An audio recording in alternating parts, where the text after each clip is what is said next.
से बोलिए सियावर रामचंद्र की जय, पवन पुत्र हनुमान की जय। प्यारे भक्तों, आज आप श्रवण करेंगे मंगलवार हनुमान जी की व्रत कथा। मंगलवार का व्रत करने और कथा सुनने से हनुमान जी अपने भक्तों की सभी मनोकामना को पूर्ण करते हैं। तो आइए भक्तों, बड़े ही श्रद्धा और प्रसन्न मन से इस दिव्य कथा का श्रवण करें। भक्तों, यह बात उस समय की है जबकि एक बार सेमरू पर्वत पर सभी संतों की सभा का आयोजन हुआ। केवर्त देश के राज संकुत भी उसी सभा में सभी संतों का आशीर्वाद लेने जा रहे थे। रास्ते में उन्हें देव ऋषि नारद मिले। राजा सुकंद ने उन्हें प्रणाम किया। इस पर श्री नारद जी ने उन्हें आशीर्वाद देकर यात्रा का प्रयोजन पूछा। राजा सुकंद ने उन्हें संत सभा के आयोजन की बात बताई। इस पर नारद मुनि ने कहा, अच्छा है, संतों की सभा में जरूर जाना चाहिए। ऐसा कहकर सुकंद को जाने का आदेश दिया। सुकंद जैसे ही सभा में जाने के लिए प्रस्थान करने लगे, तैसे ही नारद जी ने उन्हें आवाज दी। इसके बाद कहा कि जिस सभा में जा रहे हो उसमें सभी को प्रणाम करना, लेकिन ऋषि विश्वामित्र का अभिवादन बिल्कुल भी मत करना। इस पर सुकंद ने पूछा कि यह तो उचित नहीं है। तब श्री नारद जी ने कहा कि तुम भी राजा हो, वो भी पहले राजा ही थे, अब संत हो गए हैं, मत करना प्रणाम। राजा सुकंद ने किया भी ठीक वैसा ही। सभा के समाप्त होते ही विश्वामित्र जी श्री राम से मिलने पहुंचे। वहां पहुंचकर उन्होंने बताया कि उनका अपमान हुआ। वह इसे भूल भी जाते, लेकिन यह तो संत परंपरा का अपमान है। राम जी ने पूछा, गुरुजी क्या हुआ? तब विश्वामित्र जी ने कहा कि मेरा अपमान हुआ है। राम जी ने पूछा, किसने किया है? तब विश्वामित्र जी ने पूछा कि जानकर करोगे भी क्या? इस पर श्री राम जी ने कहा कि गुरुजी, आपके चरणों का सौगंध लेकर प्रतिज्ञा करता हूँ, जो सिर आपके चरणों में नहीं झुका है उसे काट दिया जाएगा। कल सुबह में उसका वध करूंगा। श्री राम की इस सौगंध का जैसे ही राजा सुकंद को पता चला, वह नारद मुनि को ढूंढने लगे। काफी देर तक वह परेशान रहे, लेकिन नारद मुनि उन्हें मिल ही नहीं रहे थे। व्याकुल होकर जब वह रोने लगे, तब नारद जी प्रकट हुए। सुकंद ने हाथ जोड़कर उन्हें सारी बात कह सुनाई, साथ ही प्राण दान की विनती की। इस पर नारद जी ने उन्हें माता अंजनी की शरण में जाने की सलाह दी। ये भी कहा कि अगर उन्होंने तुम्हें बचाने का वचन दे दिया तो तुम जरूर बच जाओगे, लेकिन यह भी कहा कि वह किसी को यह नहीं बताएंगे कि नारद जी ने उन्हें यह सलाह दी है। राजा सुकंद के रोने की आवाज सुनकर माता अंजनी बाहर पहुंची। तब उन्होंने कहा कि माता, मुझे बचा ले, अन्यथा विश्वामित्र जी मुझे मार डालेंगे। इस पर माता अंजनी ने सुकंद को उसके प्राण बचाने का वचन दिया। उन्होंने कहा कि तुम शरण में हो, तुम्हें कोई नहीं मार सकता। इसके बाद राजा सुकंद को विश्राम करने के लिए कहा। शाम ढले जब हनुमान जी माता अंजनी के पास पहुंचे तो उन्होंने सारी बात बताई, लेकिन सुकंद को बुलाने से पहले पवन सुत से सौगंध लेने को कहा। तब श्री हनुमान जी ने कहा कि वह श्री राम के चरणों की सौगंध लेते हैं कि वह सुकंद के प्राणों की रक्षा करेंगे। तब माता अंजनी ने राजा को बुलाया। हनुमान जी ने पूछा, कौन तुम्हें मारना चाहता है? तब सुकंद ने बताया कि श्री राम उन्हें मार डालेंगे। इतना सुनते ही माता अंजनी हैरान रह गई। उन्होंने कहा कि तुमने तो विश्वामित्र जी का नाम लिया था। तब राजा ने कहा कि नहीं, वो तो मरवा डालना चाहते हैं, लेकिन मारेंगे तो राम ही। हनुमान जी ने राजा सुकंद को उनकी राजधानी में छोड़ा और श्री राम के दरबार में पहुंचे। वहां पहुंचकर उन्होंने राम जी से पूछा कि वह कहाँ जा रहे हैं। तब मर्यादा पुरुषोत्तम ने बताया कि वह राजा सुकंद का वध करने जा रहे हैं। तब हनुमान जी ने कहा, प्रभु उसे मत मारिए। राम जी ने कहा कि वह तो अपने गुरु की सौगंध ले चुके हैं, अब पीछे नहीं हट सकते। हनुमान जी ने कहा, प्रभु मैंने उसके प्राणों की रक्षा के लिए अपने इष्ट देव यानी कि आपकी सौगंध ली है। तब राम जी कहते हैं, ठीक है, तुम अपना वचन निभाओ, मैं तो उसे मारूंगा। हनुमान जी राजा सुकंद को लेकर पर्वत पर पहुंचे और राम नाम का कीर्तन करने लगे। उधर राम जी राजा सुकंद को मारने के लिए उनकी राजधानी पहुंचे, लेकिन वह नहीं मिले। तो वह उन्हें ढूंढते हुए पर्वत पर पहुंचे। वहां हनुमान राम मंत्र का जप कर रहे थे। राम जी को देखते ही सुकंद डर गए। उन्होंने कहा कि अब तो राम जी उसे मार ही डालेंगे। वह बार बार हनुमान जी से पूछता कि बच जाएंगे हम। तब उन्होंने कहा कि राम मंत्र का जप करते रहो और निश्चिंत रहो, भगवान नाम पर पूरा भरोसा रखो। लेकिन वह काफी डरे हुए थे। तो हनुमान जी ने सुकंद को राम नाम मंत्र के घेरे में बैठा दिया। इसके बाद राम नाम जपने लगे। राम जी ने राजा सुकंद को देखकर जब बाण चलाना शुरू किया तो वह राम नाम के मंत्र के आगे विफल हो जाते। राम जी हताश हो गए कि क्या करे। यह दृश्य देखकर श्री लक्ष्मण जी को लगा कि हनुमान जी भगवान राम को परेशान कर रहे हैं। तो उन्होंने स्वयं ही हनुमान जी पर बाण चला दिया। लेकिन यह क्या, उस बाण से पवन सूत के बजाय श्री राम मूर्छित हो गए। यह देखते ही लक्ष्मण जी दौड़ पड़े और देखते ही कि बाण तो हनुमान जी पर चलाया था, लेकिन मूर्छित राम जी कैसे हो गए। तब उन्होंने देखा कि पवन सूत के हृदय में तो श्री राम बसते हैं। राम जी जैसे ही होश में आए वह हनुमान जी की ओर दौड़ पड़े। उन्होंने देखा कि उनकी छाती से रक्त बह रहा है। वह हनुमान जी का दर्द देख नहीं पा रहे थे। वह बार बार उनकी छाती पर हाथ रखते और आंखें बंद कर लेते। पवन सूत को होश आया तो उन्होंने देखा कि राम जी की आंखें बंद करके हनुमान जी की छाती पर बार बार हाथ रखते हैं, फिर हनुमान जी के सिर पर हाथ फेरते हैं। तब पवन सूत ने सुकंद को पीछे से निकाला और उसे अपनी गोद में बैठा लिया। तभी राम ने फिर से हनुमान जी की माथे पर हाथ फेरा, लेकिन इस बार वहां पवन सूत की जगह राजा सुकंद थे। राम जी मुस्कुराए और हनुमान जी बोल उठे कि नाथ, अब तो आपने इनके सिर पर हाथ रख दिया है, अब तो सब कुछ आपके हाथ में ही है।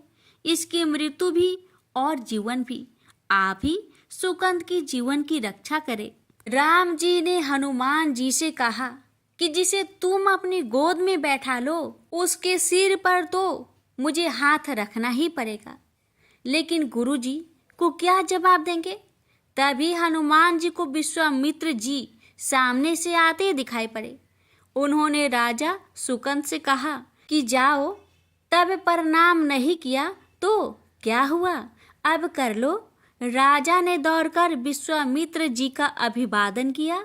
वह भी प्रसन्न हो गए और बोले, राम इसे क्षमा कर दो।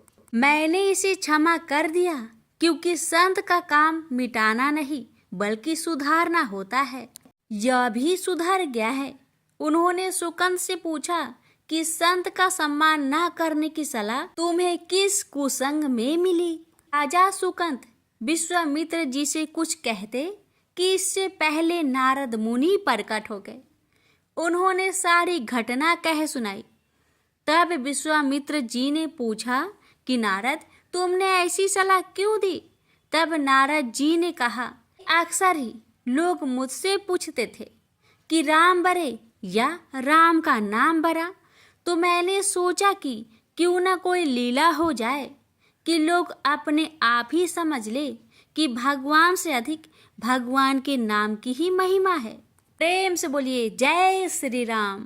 सीता मैया की जय। पवन पुत्र हनुमान की जय। हनुमान जी और उनके पुत्र मकर ध्वज की कथा। पवन पुत्र हनुमान बाल ब्रह्मचारी थे, लेकिन मकर ध्वज को उनका पुत्र कहा जाता है। यह कथा उसी मकर ध्वज की है। वाल्मीकि रामायण के अनुसार लंका जलाते समय आग की तापिश के कारण हनुमान जी को बहुत पसीना आ रहा था। इसलिए लंका दहन के बाद जब उन्होंने अपनी पूंछ में लगी आग को बुझाने के लिए समुद्र में छलांग लगाई, तो उनके शरीर से पसीने की एक बड़ी सी बूंद समुद्र में गिर पड़ी। उस समय एक बड़ी मछली ने भोजन समझ वह बूंद निगल ली। उसके उदर में जाकर वह बूंद एक शरीर में बदल गई। एक दिन पाताल के असुर राज अहिरावण के सेवकों ने उस मछली को पकड़ लिया। जब वे उसका पेट चीर रहे थे, तो उसमें से बानर की आकृति का एक मनुष्य निकला। वे उसे अहिरावण के पास ले गए। अहिरावण ने उसे पातालपुरी का रक्षक नियुक्त कर दिया। यही बानर हनुमान पुत्र मकर ध्वज के नाम से प्रसिद्ध हुआ। तब राम और रावण में युद्ध हो रहा था। तब रावण की आज्ञा अनुसार अहिरावण राम लक्ष्मण का अपहरण कर उन्हें पातालपुरी ले गया। उनके अपहरण से बानर सेना भयभीत व शोकाकुल हो गई। लेकिन विभीषण ने यह भेद हनुमान के समक्ष प्रकट कर दिया। तब राम लक्ष्मण की सहायता के लिए हनुमान जी पातालपुरी पहुंचे। जब उन्होंने पाताल के द्वार पर एक बानर को देखा, तो वे आश्चर्यचकित हो गए। उन्होंने मकर ध्वज से उसका परिचय पूछा। मकर ध्वज अपना परिचय देते हुए बोला, मैं हनुमान पुत्र मकर ध्वज हूँ और पातालपुरी का द्वारपालक हूँ। मकर ध्वज की बात सुनकर हनुमान क्रोधित होकर बोले, यह तुम क्या कह रहे हो दुष्ट? मैं बाल ब्रह्मचारी हूँ, फिर भला तुम मेरे पुत्र कैसे हो सकते हो? हनुमान का परिचय पाते ही मकर ध्वज उनके चरणों में गिर गया और उन्हें प्रणाम कर अपनी उत्पत्ति की कथा सुनाई। हनुमान जी ने भी मान लिया कि वह उनका ही पुत्र है, लेकिन यह कहकर कि वे अभी अपने श्री राम और लक्ष्मण को लेने आए हैं। जैसे ही द्वार की ओर बढ़े, वैसे ही मकर ध्वज उनका मार्ग रोकते हुए बोला, पिताश्री, यह सत्य है कि मैं आपका पुत्र हूँ, लेकिन अभी मैं अपने स्वामी की सेवा में हूँ, इसलिए आप अंदर नहीं जा सकते। हनुमान ने मकर ध्वज को अनेक प्रकार से समझाने का प्रयास किया, किंतु वह द्वार से नहीं हटा। तब दोनों में घोर युद्ध शुरू हो गया। देखते ही देखते हनुमान जी उसे अपनी पूंछ में बांधकर पाताल में प्रवेश कर गए। हनुमान सीधे देवी मंदिर में पहुंचे, जहां अहिरावण राम लक्ष्मण की बलि देने वाला था। हनुमान जी को देखकर चामुंडा देवी पाताल लोक से प्रस्थान कर गई। तब हनुमान जी देवी रूप धारण करके वहां स्थापित हो गए। कुछ देर के बाद अहिरावण वहां आया और पूजा अर्चना करके जैसे ही उसने राम लक्ष्मण की बलि देने के लिए तलवार उठाई, वैसे ही भयंकर गर्जना करते हुए हनुमान जी प्रकट हो गए और उसी तलवार से अहिरावण का वध कर दिया। उन्होंने राम लक्ष्मण को बंधन मुक्त किया। तब श्री राम ने पूछा, हनुमान, तुम्हारी पूंछ में यह कौन बंधा है? बिल्कुल तुम्हारे ही समान लग रहा है, इसे खोल दो। हनुमान ने मकर ध्वज का परिचय देकर उसे बंधन मुक्त कर दिया। मकर ध्वज ने श्री राम के समक्ष सिर झुका लिया। अब श्री राम ने मकर ध्वज का राज्य अभिषेक कर उसे पाताल का राजा घोषित कर दिया और कहा कि भविष्य में वह अपने पिता के समान दूसरों की सेवा करे। यह सुनकर मकर ध्वज ने तीनों को प्रणाम किया। तीनों उसे आशीर्वाद देकर वहां से प्रस्थान कर गए। इस प्रकार मकर ध्वज हनुमान का पुत्र कहलाए। तो प्रेम से बोलिए, पवन पुत्र हनुमान की जय। अब श्रवण करेंगे राम नाम की महिमा। की बड़ी ही सुंदर कथा। लंकापति रावण के वध के बाद जब अयोध्यापति प्रभु श्री राम की कीर्ति दूर दूर तक फैल रही थी और वह मर्यादा पुरुषोत्तम कहलाने लगे, तब एक दिन महादेव शिव की इच्छा भी मर्यादा पुरुषोत्तम श्री राम से मिलने की हुई। पार्वती को संग लेकर महादेव कैलाश पर्वत उतरकर अयोध्या नगरी के रास्ते चल पड़े। भगवान शिव और मां पार्वती को अयोध्या आया देखकर राम जी बहुत खुश हुए। माता जानकी ने उनका उचित आदर सत्कार किया और स्वयं भोजन बनाने के लिए रसोई में चली गई।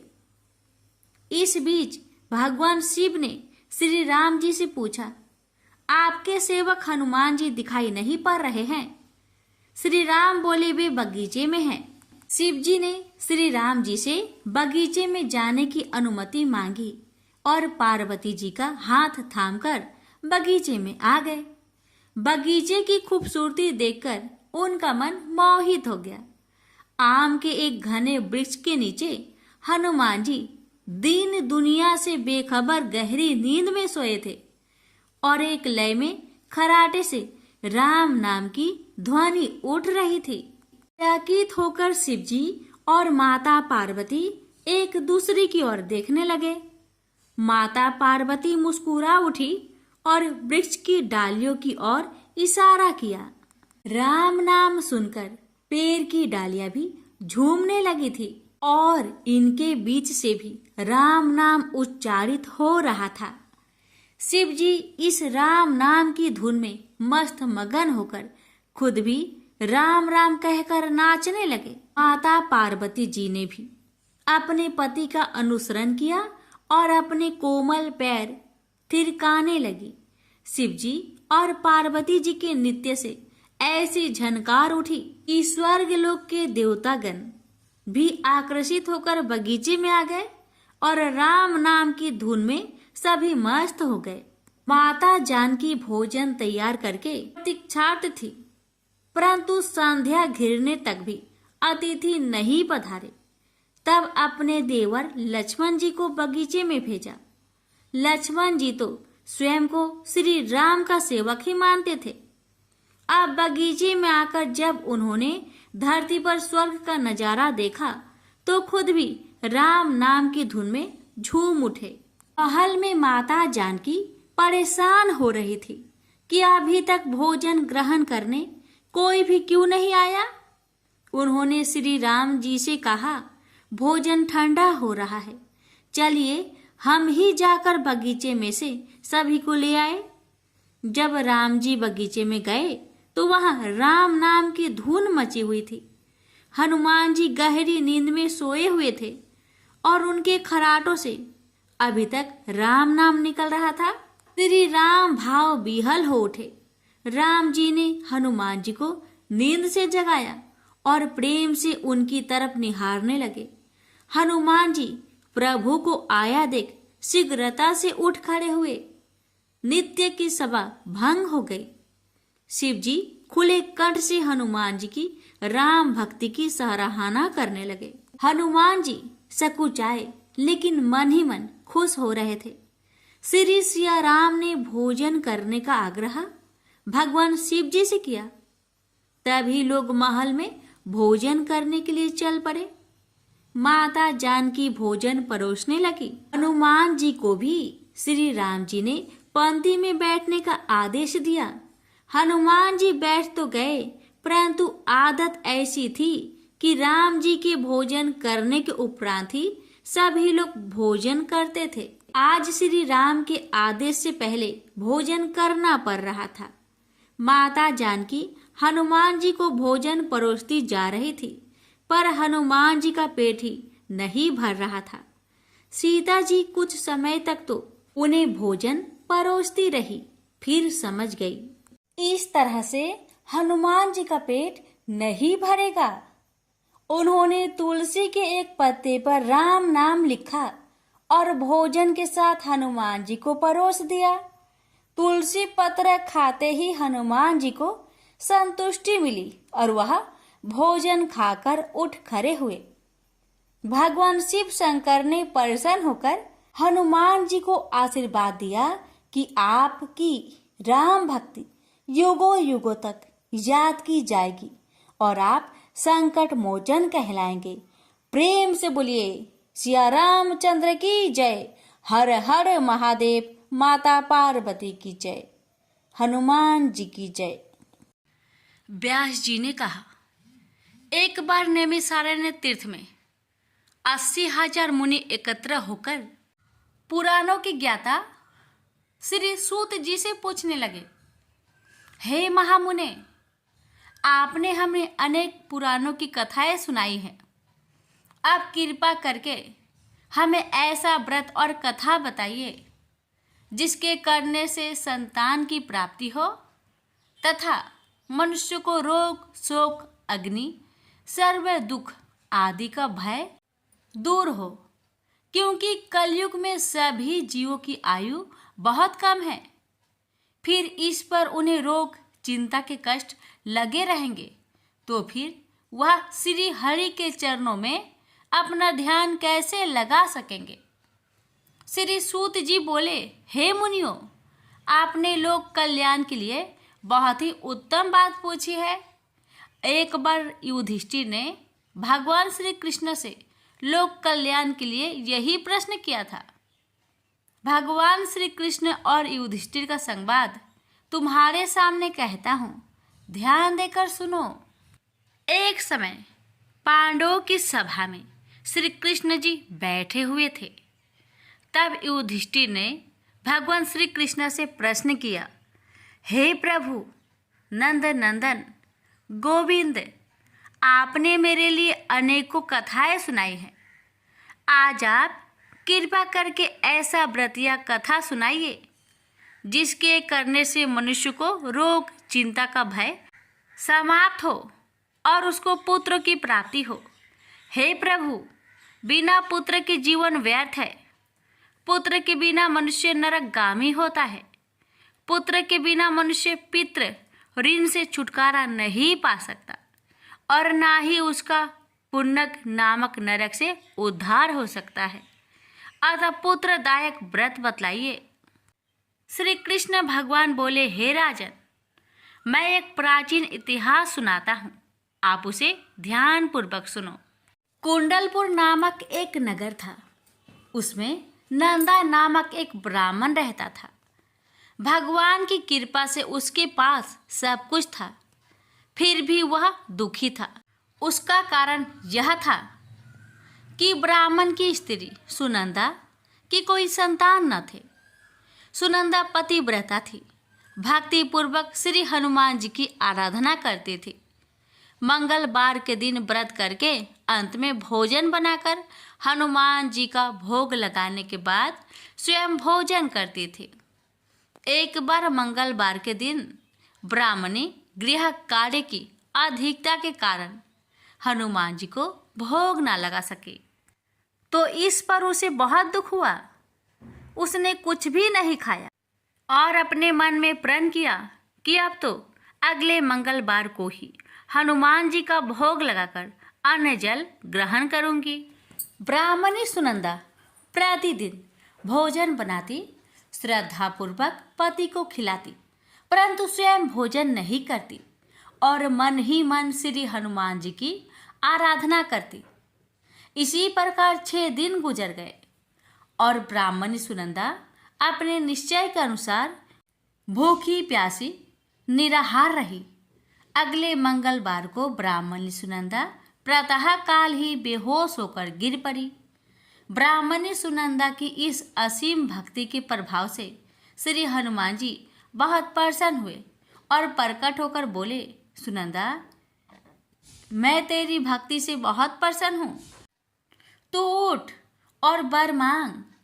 सुनंदा अपने आराध्य देव श्री हनुमान जी को देखकर आनंद की अधिकता से विह्वल हो श्री हनुमान जी के चरणों में गिरकर बोली, हे प्रभु, मेरे कोई संतान नहीं है, कृपा करके मुझे संतान प्राप्ति का आशीर्वाद दे, आपकी अति कृपा होगी। श्री महावीर जी बोले, तेरी इच्छा पूर्ण होगी, तेरे एक कन्या पैदा होगी, उसके अष्टांग प्रतिदिन सोना दिया करेंगे। इस प्रकार कहकर श्री महावीर जी अंतर्ध्यान हो गए। ब्राह्मणी सुनंदा बहुत हर्षित हुई और सभी समाचार अपने पति से कहा। ब्राह्मण देव कन्या का वरदान सुनकर कुछ दुखी हुआ, परंतु सोना मिलने की बात सुनी तो बहुत प्रसन्न हुआ। विचार किया कि ऐसी कन्या के साथ मेरी निर्धनता भी समाप्त हो जाएगी। श्री हनुमान जी की कृपा से वह ब्राह्मणी गर्भवती हुई और 10वें महीने में उसे बहुत ही सुंदर पुत्री प्राप्त हुई। यह बच्ची अपने पिता के घर में ठीक उसी तरह बढ़ने लगी जिस प्रकार शुक्ला पक्ष की चंद्रमा बढ़ता है। 10वें दिन ब्राह्मण ने उस बालिका का नामकरण संस्कार कराया। उसके कुल पुरोहित ने उस बालिका का नाम रत्नावली रखा, क्योंकि यह कन्या सोना प्रदान किया करती थी। इस कन्या ने पूर्व जन्म में बड़े ही विधान से मंगल देव का व्रत किया था। रत्नावली का अष्टांग बहुत सा सोना देता था। उस सोने से नंदा ब्राह्मण बहुत ही धनवान हो गया। अब ब्राह्मणी भी बहुत अभिमानी करने लगी। समय बीतता रहा। अब रत्नावली 10 वर्ष की हो चुकी। एक दिन जब नंदा ब्राह्मण प्रसन्नचित्त था, तब सुनंदा ने अपने पति से कहा, मेरी पुत्री रत्नावली विवाह की योग हो गई है, अतः आप कोई सुंदर तथा योग वर देकर इसका विवाह कर दे। यह सुन ब्राह्मण बोला, अभी तो रत्नावली बहुत छोटी है। तब ब्राह्मणी बोली, शास्त्रों की आज्ञा है कि कन्या 8वें वर्ष में गौरी, 9 वर्ष में रोहिणी, 10वें वर्ष में कन्या, इसके पश्चात रजवाला हो जाती है। गौरी के दान से पाताल लोक की प्राप्ति होती है। रोहिणी के दान से वैकुंठ लोक की प्राप्ति होती है। कन्या के दान से इंद्रलोक में सुखों की प्राप्ति होती है। अगर हे पतिदेव रजवाला का दान किया जाता है तो घोर नरक की प्राप्ति होती है। इस पर ब्राह्मण बोला, अभी तो रत्नावली मात्र 10 ही वर्ष की है और मैंने तो 16-16 साल की कन्याओं का विवाह कराए हैं, अभी जल्दी क्या है। तब ब्राह्मणी सुनंदा बोली, आपको तो लोभ अधिक हो गया है। शास्त्रों में कहा गया है कि माता पिता और बड़ा भाई रजवाला कन्या को देखते हैं तो वह अवश्य नरकगामी होते हैं। तब ब्राह्मण बोला, अच्छी बात है, कल मैं अवश्य ही योग वर की तलाश में अपना दूत भेजूंगा। दूसरे दिन ब्राह्मण ने अपने दूत को बुलाया और आज्ञा दी कि जैसी सुंदर मेरी कन्या है वैसा ही सुंदर वर उसके लिए तलाश करो। दूत अपने स्वामी की आज्ञा पाकर निकल पड़ा। पंपई नगर में उसने एक सुंदर लड़के को देखा। यह बालक एक ब्राह्मण परिवार का बहुत गुणवान पुत्र था। इसका नाम सोमेश्वर था। दूत ने इस सुंदर व गुणवान ब्राह्मण पुत्र के बारे में अपने स्वामी को पूर्ण विवरण दिया। ब्राह्मण नंदा को भी सोमेश्वर अच्छा लगा और फिर शुभ मुहूर्त में विधि पूर्वक कन्यादान करके ब्राह्मण ब्राह्मणी संतुष्ट हुए। परंतु ब्राह्मण के मन तो लोभ समाया हुआ था। उसने कन्यादान तो कर दिया था, पर वह बहुत खिन्न भी था। उसने विचार किया कि रत्नावली तो अब चली जाएगी और मुझे इससे जो सोना मिलता था वह अब मिलेगा नहीं। मेरे पास जो धन था कुछ तो इसके विवाह में खर्च हो गया और जो शेष बचा है वह भी कुछ दिनों के पश्चात समाप्त हो जाएगा। मैंने तो इसका विवाह करके बहुत बड़ी भूल कर दी है। अब कोई ऐसा उपाय हो कि रत्नावली मेरे घर में ही बनी रहे, अपनी ससुराल ना जावे। लोभ रूपी राक्षस ब्राह्मण के मस्तिष्क पर छाता जा रहा था। रात भर अपनी सैया पर बेचैनी से करवटें बदलते बदलते उसने एक बहुत ही क्रूर निर्णय लिया। उसने विचार किया कि जब रत्नावली को लेकर उसका पति सोमेश्वर अपने घर के लिए जाएगा तो वह मार्ग में छिपकर सोमेश्वर का वध कर देगा और अपनी लड़की को अपने घर ले आएगा, जिससे नियमित रूप से उसे सोना भी मिलता रहेगा और समाज का कोई मनुष्य उसे दोष भी नहीं दे सकेगा। प्रातःकाल हुआ तो नंदा और सुनंदा ने अपने जामाई तथा लड़की को बहुत सारा धन देकर विदा किया। सोमेश्वर अपनी पत्नी रत्नावली को लेकर ससुराल से अपने घर की तरफ चल दिया। ब्राह्मण नंदा महालोभ के वशीभूत हो अपने मति खो चुका था। पाप पुण्य को उसे विचार न रहा था। अपने भयानक व क्रूर निर्णय को कार्य रूप देने के लिए उसने अपने दूत को मार्ग में अपने जामाई का वध करने के लिए भेज दिया था, ताकि रत्नावली से प्राप्त होने वाला सोना उसे हमेशा मिलता रहे और वो कभी निर्धन ना हो। ब्राह्मण के दूत ने अपने स्वामी की आज्ञा का पालन करते हुए उसके जमाई सोमेश्वर का मार्ग में ही वध कर दिया। समाचार प्राप्त कर ब्राह्मण नंदा मार्ग में पहुंचा और रुदन करते अपनी पुत्री रत्नावली से बोला, हे पुत्री, मार्ग में लुटेरों ने तेरे पति का वध कर दिया है। भगवान की इच्छा के आगे किसी का कोई बस नहीं चलता है। अब तू घर चल, वहां पर ही रहकर शेष जीवन व्यतीत करना। जो भाग्य में लिखा है वही होगा। अपने पति की अकाल मृत्यु से रत्नावली बहुत दुखी हुई। करुण क्रंदन व रुदन करते हुए अपने पिता से बोली, हे पिताजी, इस संसार में जिस स्त्री का पति नहीं है उसका जीना व्यर्थ है। मैं अपने पति के साथ ही अपने शरीर को जला दूंगी और सती होकर अपने इस जन्म को माता पिता के नाम को तथा सास ससुर के यश को सार्थक करूंगी। ब्राह्मण नंदा अपनी पुत्री रत्नावली के वचनों को सुनकर बहुत दुखी हुआ। विचार करने लगा, मैंने व्यर्थ ही जामाई वध का पाप अपने सिर लिया। रत्नावली तो उसके पीछे अपने प्राण तक देने को तैयार हो। मेरा तो दोनों तरफ से मरण हो गया। धन तो अब मिलेगा नहीं। जामाई वध के पाप के फलस्वरूप यम यातना भी भुगतनी पड़ेगी। यह सोचकर वह बहुत खिन्न हुआ। सोमेश्वर की चिता बनाई गई। रत्नावली सती होने की इच्छा से अपने पति का सिर अपनी गोद में रखकर चिता में बैठ गई। जैसे ही सोमेश्वर की चिता को अग्नि लगाई गई, वैसे ही प्रसन्न हो मंगलदेव वहां प्रकट हुए और बोले, हे रत्नावली, मैं तेरी पति भक्ति से बहुत प्रसन्न हूँ, तू वर मांग। रत्नावली ने अपने पति का जीवन दान मांगा। तब मंगलदेव बोले, रत्नावली, तेरा पति अजर अमर है, यह महाविद्वान भी होगा और इसके अतिरिक्त तेरी जो इच्छा हो वर मांग। तब रत्नावली बोली, हे ग्रहों के स्वामी, यदि आप मुझ पर प्रसन्न हैं तो मुझे यह वरदान दीजिए कि जो भी मनुष्य मंगलवार के दिन प्रातः काल लाल पुष्प लाल चंदन से पूजा करके आपका स्मरण करे, उसको रोग व्याधि ना हो, सज्जनों का कभी वियोग ना हो, सर्प अग्नि तथा शत्रुओं का भय ना रहे। जो स्त्री मंगलवार का व्रत करे वह कभी विधवा ना हो। मंगलदेव तथास्तु कहकर अंतर्ध्यान हो गए। सोमेश्वर मंगलदेव की कृपा से जीवित हो उठा। रत्नावली अपने पति को पुनः प्राप्त कर बहुत प्रसन्न हुई और मंगलदेव का व्रत प्रत्येक मंगलवार को करके व्रतराज और मंगलदेव की कृपा से इस लोक में सुख ऐश्वर्य को भोगते हुए अंत में अपने पति के साथ स्वर्गलोक को गई। प्रेम से बोलिए मंगल देव की जय। मंगलवार आरती।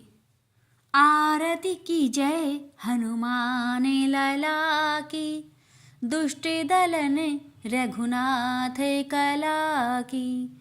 जाके बलि से गिरिवर कापे, रोग दोष जाके निकट न झाके। अंजनी पुत्र महाबलदाई, संतन के प्रभु सदा सहाय। देवीरा रघुनाथ पठाए, लंका जारी सिया सुधिलाए।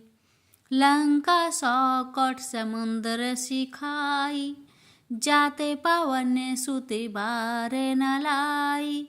लंका जारी असुर संग हारे, सिया राम जी के काज सवारे।